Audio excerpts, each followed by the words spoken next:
నువ్వు లేచిపోయిన తర్వాత కళ్యాణ మండపానికి వచ్చిన ప్రతి ఒక్కరు నన్ను దారుణంగా మాట్లాడిన మాటలకి మా అమ్మ తుపాకీతో కాల్చుకుని చనిపోయింది. అది తెలుసా నీకు? ఈ చేతుల్లో ప్రాణాలు వదిలేసింది. అది తెలుసా నీకు? ఇదేంటో తెలుసా నీకు? మా అమ్మని చంపిన బుల్లెట్ ఇది. మా అమ్మ కాల్చుకుని చనిపోయినప్పుడు ఆ శబ్దం నా మైండ్ లో ఇంకా మారుమోగుతూనే ఉంది. అది తెలుసా నీకు? ఇంకా మీ నాన్న ఏమయ్యాడో తెలుసా? నువ్వు లేచిపోయిన షాక్ కి నా కూతురు లేచిపోయిందని తెలిసి నా కూతురు లేచిపోయిందని వాగుతూ 10 రోజుల దాకా పచ్చి మంచినీడు కూడా ముట్టకుండా చనిపోయాడే. అది తెలుసా నీకు? అది మాత్రమేనా? ఆ తర్వాత రోజు మీ అమ్మ కూడా చనిపోయింది. You selfish.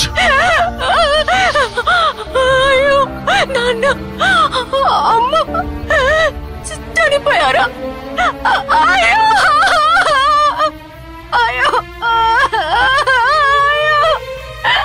నీకు అరవటం కూడా వచ్చా? మా అమ్మ నన్ను ఎంతో చక్కగా పెంచింది. అలా పెంచిన నేను పిచ్చివాడిని అయిపోయాను కదే. ఇదంతా ఎందుకు చెప్తున్నాను తెలుసా?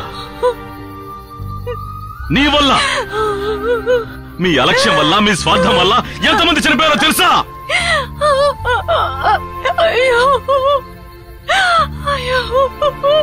ప్రజల్ని కాపాడాల్సిన పోలీసునైనా నేను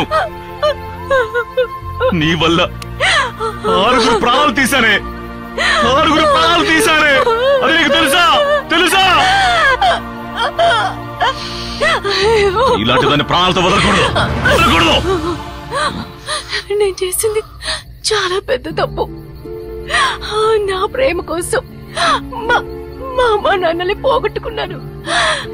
మిమ్మల్ని కూడా అంతకుని చేశాను. నో,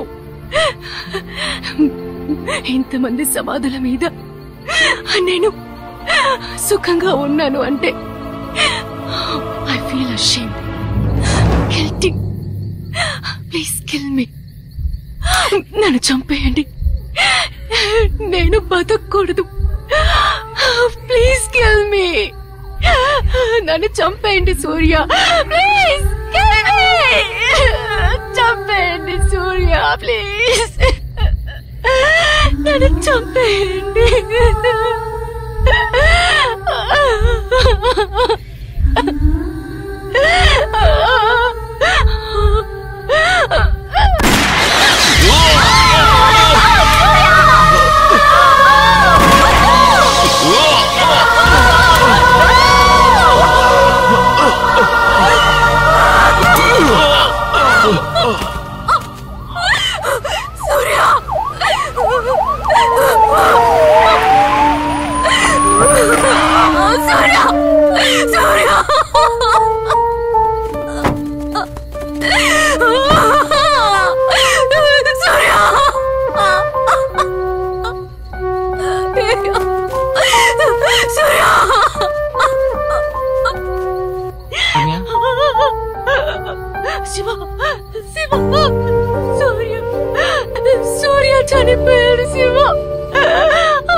అంతా నీ వల్లే రమ్య.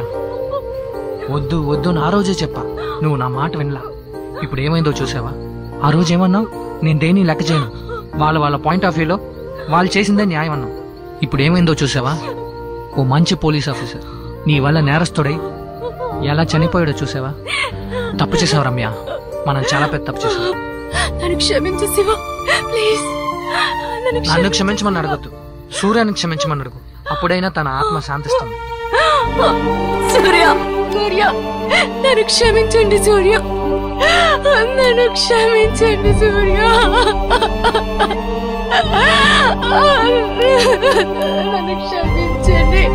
నన్ను క్షమించండి.